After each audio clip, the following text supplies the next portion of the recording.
নমস্কার, শুভ সন্ধ্যা। নিউজ ভ্যানগার্ডের পর্দায় আপনাদের সকলকে স্বাগত। আমি সুপ্রীতি রয়েছে আপনাদের সঙ্গে। চোখ রাখবো আপডেট খবরের দিকে।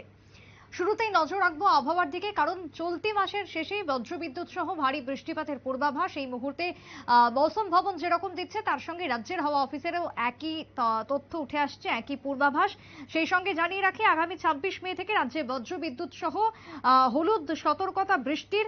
সাউথ, গোমতী, সিপাহীজলা অর্থাৎ দক্ষিণ জেলা, তার সঙ্গে গোমতী জেলা এবং তার সঙ্গে সিপাহী জেলাতে সব থেকে বেশি বৃষ্টিপাত হবে বা প্রভাব পড়তে পারে এই ঘূর্ণিঝড়ের, এমনটাই জানিয়ে দিল রাজ্যের হাওয়া অফিস। রাজ্যবাসীকে ইতিমধ্যে সতর্ক থাকার বার্তা আগরতলা হাওয়া অফিসের পক্ষ থেকে উঠে এসেছে। গত 24 ঘন্টাতেও রাজ্যে বৃষ্টি হয়েছে এবং এই মুহূর্তে যে ছবি আমরা দেখছি, বঙ্গোপসাগরের উপরে যে ঘূর্ণাবর্ত, তার ফলে সৃষ্টি হচ্ছে নিম্নচাপ এবং তারই প্রভাব পড়ছে উত্তর পূর্ব ভারতে, যে কথা মৌসুম ভবন জানিয়ে দিয়েছে।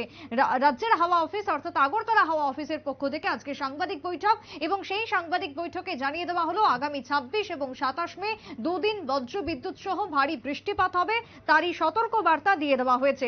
রাজ্যের হাওয়া অফিসের কি বক্তব্য উঠে এসেছে, আধিকারিক কি জানিয়েছেন, শুনুন। যেটা আবহাওয়া আমাদের যে মডেল আইএমডি ইন্ডিয়ান মেট্রোলজিক্যাল ডিপার্টমেন্টে যে মডেল ফোরকাস্ট যেটা ডিসিশন নেওয়া হয়েছে, আজকে এবং কালকে মানে হালকা থেকে মাঝারি বৃষ্টির সম্ভাবনা আছে রাজ্যের ডিস্ট্রিক্টের কিছু কিছু জায়গাতে। তারপরে যদি দেখি যে এখন যে কারেন্ট সিচুয়েশন, সেটা বঙ্গোপসাগরের দক্ষিণ পশ্চিম অঞ্চলে একটা লো প্রেসার এরিয়া সৃষ্টি হয়েছে।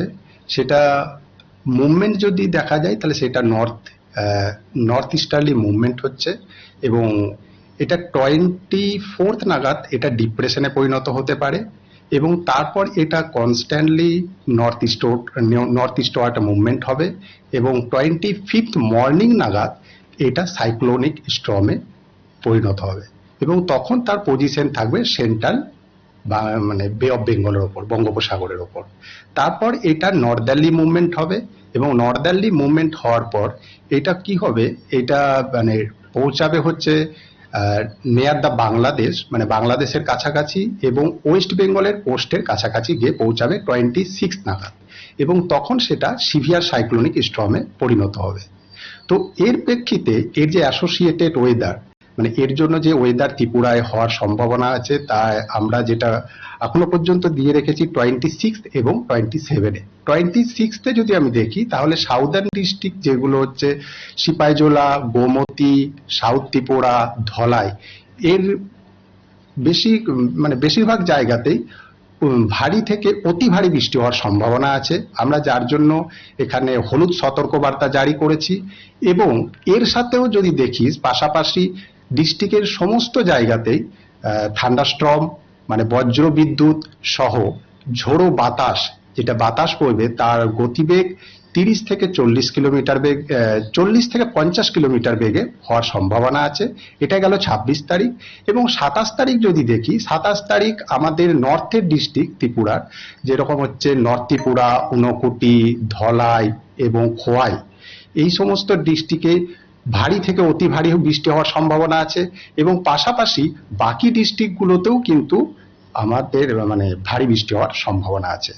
এবং থান্ডারস্টর্ম বজ্রবিদ্যুৎ সহ ঝোড়ো বাতাস 40 থেকে 50 কিলোমিটার গতিবেগে বওয়ানোর সম্ভাবনা আছে, বয়ে যাবে। তো এই দুদিন আমাদের ত্রিপুরা ম্যাক্সিমাম জায়গায়, আমাদের ত্রিপুরার মানে বিভিন্ন ডিস্ট্রিক্টের ওয়েদার হওয়ার সম্ভাবনা আছে। আপনারা শুনলেন ডক্টর পার্থ রায়ের বক্তব্য। আবহাওয়া সম্পর্কে তিনি যে তথ্য দিলেন, তাতে করে আগামীকাল অর্থাৎ 24 তারিখে নিম্নচাপে পরিণত হওয়ার সম্ভাবনা রয়েছে, এবং পরবর্তীতে 25 তারিখে সেটি ঘূর্ণিঝড়ে পরিণত হবে, এবং তারপরে তার অভিমুখ থাকবে বাংলাদেশের দিকে, এবং যার সব থেকে বেশি প্রভাব পড়বে উত্তর পূর্ব ভারত সহ পশ্চিমবঙ্গে এবং বাংলাদেশের বেশ কিছু অঞ্চলে, এমনটাই জানিয়েছেন ডক্টর পার্থ রয়। কথা বলবো প্রতিনিধি অঙ্কিতা বর্ধন রয়েছে টেলিফোন লাইনে। অঙ্কিতা, রাজ্যের ক্ষেত্রে বৃষ্টিপাতের হলুদ সতর্কবার্তা জারি করা হয়েছে আগরতলা হাওয়া অফিসের থেকে, কি জানতে পারছো এখনো পর্যন্ত বৃষ্টিপাত নিয়ে কি কি তথ্য উঠে আসছে? একদমই, দেখো এই মুহূর্তে আমরা আগরতলা হাওয়া অফিস থেকে জানতে পারছি যে রিমালের কিন্তু এবার প্রভাব পড়তে চলেছে রাজ্যে। তার মূল কারণ কি? তার মূল কারণ হচ্ছে আমাদের পার্শ্ববর্তী রাজ্য হচ্ছে পশ্চিমবঙ্গ এবং অসম, এবং অন্যদিকে রয়েছে আমাদের পার্শ্ববর্তী দেশ বাংলাদেশ। তাই পশ্চিমবঙ্গ এবং অসমে যেহেতু তার প্রভাব পড়ছে, অন্যদিকে এই ঘূর্ণিঝড় বা সাইক্লোনিক সার্কুলেশন যেহেতু দাঁড়িয়ে রয়েছে বাংলাদেশও, তাই সেক্ষেত্রে তার প্রভাব কিন্তু রাজ্যে পড়তে চলেছে। এই মুহূর্তে আগরতলা হাওয়া অফিস বলছে যে 26 তারিখে বাংলাদেশে তার সব থেকে বেশি তাণ্ডব লীলা পরিলক্ষিত হবে, যার জন্য 26 তারিখে এর প্রভাব রাজ্যেও দেখা যাবে। ইতিমধ্যে যে তারিখ দেওয়া হয়েছে তা হচ্ছে 26 এবং 27। এই দুই তারিখ সব থেকে বেশি সম্ভাবনা রয়েছে ভারী এবং অতি ভারী বৃষ্টিপাতের। বিশেষ করে এই মুহূর্তে কিন্তু জানানো হয়েছে যে 26 তারিখে এই সাইক্লোনিক সার্কুলেশনের জেরে ইতিমধ্যেই রাজ্যের বিভিন্ন জেলায় বৃষ্টির সম্ভাবনা রয়েছে।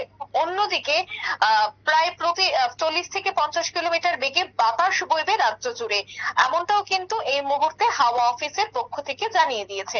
অর্থাৎ সুপ্রীতি, আমরা বহুদিন যাবত আমাদের দর্শকদের সামনে তুলে ধরছিলাম যে রিমালের প্রভাব কোন কোন জায়গায় পড়বে, উত্তর পূর্বাঞ্চলে পড়বে কিনা, সমস্ত বিষয় তুলে ধরছিলাম। কিন্তু রাজ্যের যে আপডেট এই মুহূর্তে উঠে এসেছে, সেই রাজ্যের আপডেট হিসাবে কিন্তু বলতে হচ্ছে যে 26 এবং 27 তারিখে রাজ্যে হলুদ সতর্ক বার্তা জারি করা হয়েছে।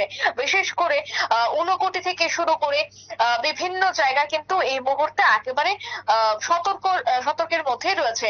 আমরা যদি একটু একেবারে সিপাহীজলা যদি বলি, সাব ডিভিশন অনুযায়ী যদি আমাকে বলতে হয়, তবে সেখানে রয়েছে সাউথ, রয়েছে গোমতী জেলা, রয়েছে সিপাহীজলা, রয়েছে ধলাই, রয়েছে খোয়াই, ঊনকোটি। অর্থাৎ বলা যায় যে রাজ্যের প্রায় প্রত্যেকটি জেলায় কিন্তু বৃষ্টিপাতের সম্ভাবনা এই মুহূর্তে রয়েছে। এবার 26 তারিখ কোন কোন জায়গায় প্রভাব পড়তে পারে সে কথা যদি বলতে হয়, তবে 26 তারিখে সাউথ এবং গোমতী, সিপাহীজলা এই তিনটি জায়গায় সব থেকে বেশি ভারী এবং অতি ভারী বৃষ্টিপাতের সম্ভাবনা রয়েছে। অন্যদিকে 27 তারিখের কথা যদি বলতে হয়, তবে সেখানে নর্থ ত্রিপুরা, ধলাই, খোয়াই, ঊনকোটি এই চারটি জায়গায় সব থেকে বেশি বৃষ্টিপাতের সম্ভাবনা রয়েছে। হাওয়া অফিস বলছে শুধু ভারী বৃষ্টিপাত নয়, অতি ভারী বৃষ্টিপাতের সম্ভাবনা রয়েছে এবং দমকা হাওয়া থাকবে, বজ্র বিদ্যুৎ থাকবে, যার জন্য এই মুহূর্তে হলুদ সতর্ক বার্তা জারি করা হয়েছে। আর আমরা প্রত্যেকেই জানি যে হলুদ সতর্ক বার্তা সব থেকে বেশি পরিলক্ষিত হবে। এখনো অবধি হাওয়া অফিস কি তথ্য দিয়েছে? সুপ্রীতা, আবার যদি একটু বলো। কোন কোন জেলাতে সব থেকে বেশি এর প্রভাব পরিলক্ষিত হবে কি জানতে পারছো? দেখো, এখনো পর্যন্ত কিন্তু আমি তোমাকে প্রথমেই বলেছিলাম যে 26 তারিখে সব থেকে বেশি দেখা যাবে সিপাহীজলা এবং গোমতীতে, আর 27 তারিখে সব থেকে বেশি এর প্রভাব দেখা যাবে ধলাই, খোয়াই এবং ঊনকোটিতে। এই মুহূর্তে কিন্তু এই আপডেটটাই হাওয়া অফিস দিচ্ছে। এই কয়েকটি জায়গায় সব থেকে বেশি প্রভাব পড়তে চলেছে। শহরের কথা যদি বলি, শহরেও হালকা বৃষ্টি পরিলক্ষিত হবে, কিন্তু দমকা হাওয়া, বজ্র বিদ্যুৎ সহ অতি ভারী বৃষ্টি কিন্তু খোয়াই, ঊনকোটি, গোমতী, সিপাহীজলা এই সমস্ত জেলায় কিন্তু সব থেকে বেশি এই রিমালের প্রভাব পড়তে চলেছে বলে এই মুহূর্তে জানাচ্ছে হাওয়া অফিস। সুপ্রীতি, একেবারেই তাই।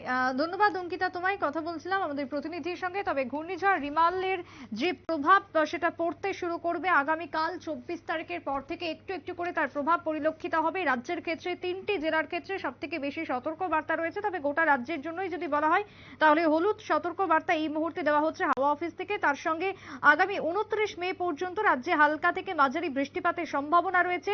24, 25 এবং 26 তিনটে দিন বজ্রবিদ্যুৎ সহ ভারী বৃষ্টিপাতের পূর্বাভাস রয়েছে। তার সঙ্গে হাওয়ার যে গতিবেগ ঘন্টায় সেটা 30 থেকে 40 কিলোমিটার পর্যন্ত বইতে পারে, এমনটাই হাওয়া অফিস জানিয়ে দিয়েছে আজকের বিশেষ সতর্ক বার্তার মধ্যে। ছোট্ট একটা বিরতির পর ফিরবো, সঙ্গে থাকুন।